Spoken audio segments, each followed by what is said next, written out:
Alright guys, we'll progress with the next set of lectures, which is pharmacotherapy for substance use disorders. Now, this will cover management of opioid use disorder.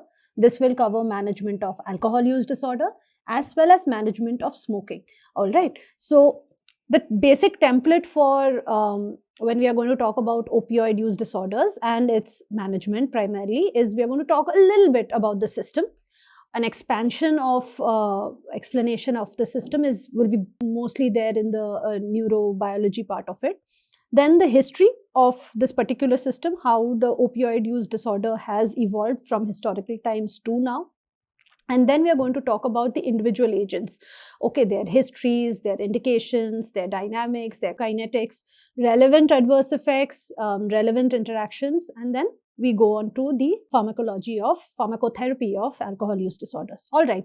So when you're talking of systems, you must know that opioid receptors, we generally connect it to pain control.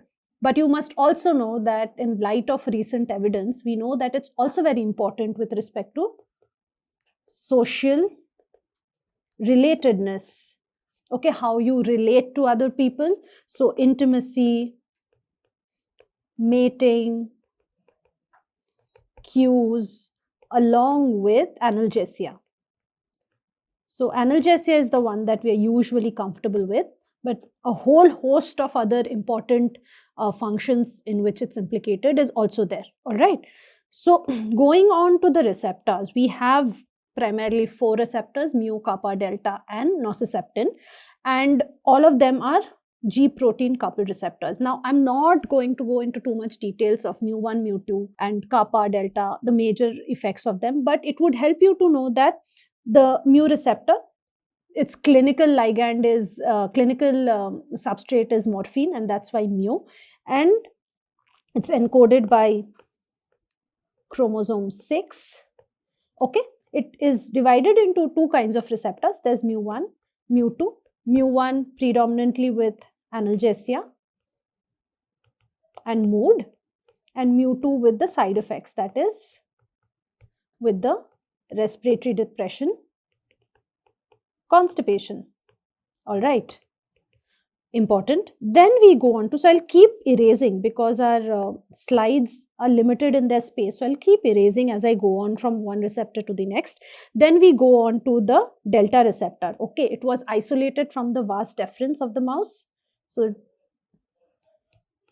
as yet we don't have a clinical agonist of the same, a pure clinical agonist of the same, and it's encoded by chromosome 1. Similar effects to mu receptors. All right. Then we go on to the kappa receptors. This is an emerging area. So up till now, we have mainly focused on mu, but emerging evidence, especially with nalmefene, especially with buprenorphine, especially with alcohol, implicate the kappa receptor as well in its pathophysiology. Now, the kappa is basically the opposite of mu and delta. Okay, it is encoded by chromosome 8. Its chemical ligand is ketoclazine,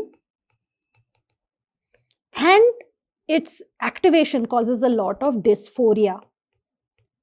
So, a kappa antagonist is a good thing. Okay, and a kappa agonist would actually worsen dysphoria, worsen behavioral symptoms. So, it's good to know in short that kappa is the opposite of desirable effects. It's the opposite of what we expect from the mu and the delta receptors. Going on to the nociceptin receptor, its clinical implications are still under investigation. Good to know that it's encoded by chromosome 20.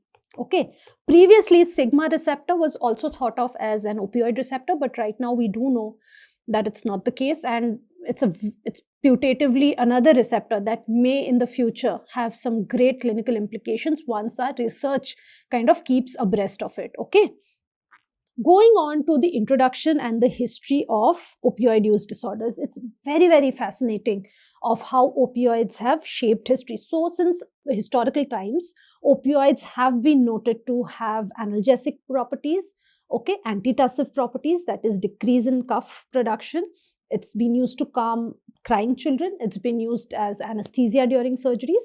So the earliest records are from Mesopotamia, that is modern day Iraq. And the opioids primarily were initially derived from the red poppy. It's derived from an alcohol. It's derived from the sap called the opium sap, from which you get a number of alkaloids. Okay, from here you get morphine. From that opium sap, you get thebaine, you get codeine, you get papaverine. So all these are called opiates. They are the natural alkaloids.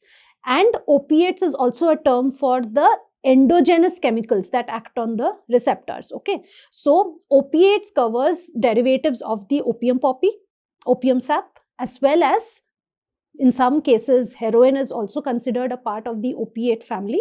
And anything synthetic, anything apart from that, is opioids. So there is a distinction between opiates, natural plus semi-synthetic heroin, and opioids, which are fentanyl, okay, buprenorphine, which are methadone. All these are chemical and synthetic derivatives.